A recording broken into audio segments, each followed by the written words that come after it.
Deuteronomy chapter 24.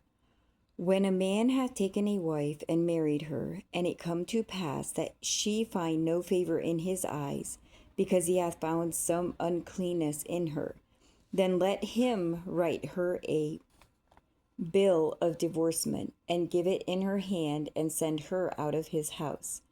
And when she is departed out of his house, she may go and be another man's wife.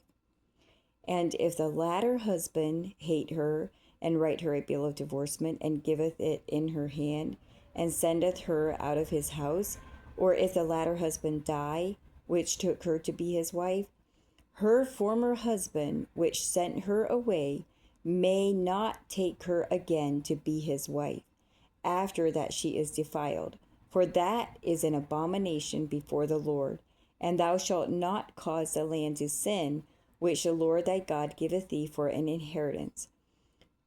When a man hath taken a new wife, he shall not go out to war, neither shall he be charged with any business, but he shall be free at home 1 year, and shall cheer up his wife which he hath taken.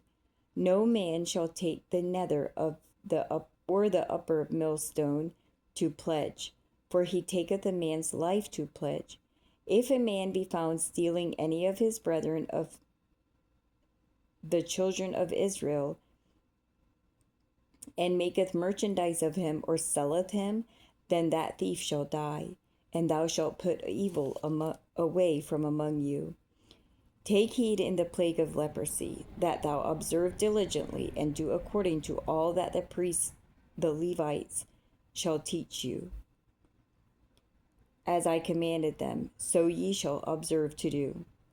Remember what the Lord thy God did unto Miriam by the way, after that ye were come forth out of Egypt. When thou dost lend thy brother anything, thou shalt not go into his house to fetch his pledge. Thou shalt stand abroad, and the man to whom thou dost lend shall bring out the pledge abroad unto thee. And if the man be poor, thou shalt not sleep with his pledge. In any case thou shalt deliver him the pledge again when the sun goeth down, that he may sleep in his own raiment, and bless thee. And it shall be righteousness unto thee before the Lord thy God. Thou shalt not oppress an hired servant that is poor and needy, whether he be of thy brethren or of thy strangers that are in thy land within thy gates.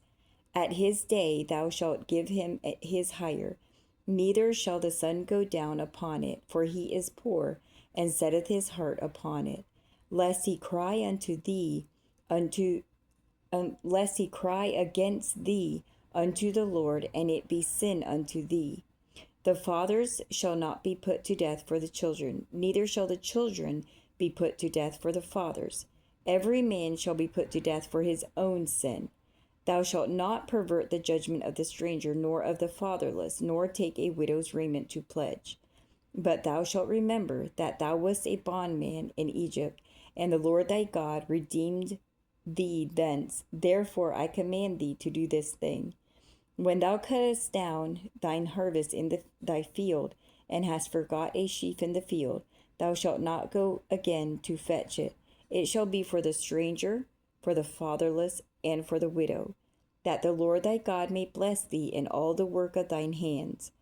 When thou beatest thine olive tree, thou shalt not go over the boughs again. It shall be for the stranger, for the fatherless, and for the widow. When thou gatherest the grapes of thy vineyard, thou shalt not glean it afterward. It shall be for the stranger, for the fatherless, and for the widow. And thou shalt remember that thou wast a bondman in the land of Egypt. Therefore I command thee to do this thing.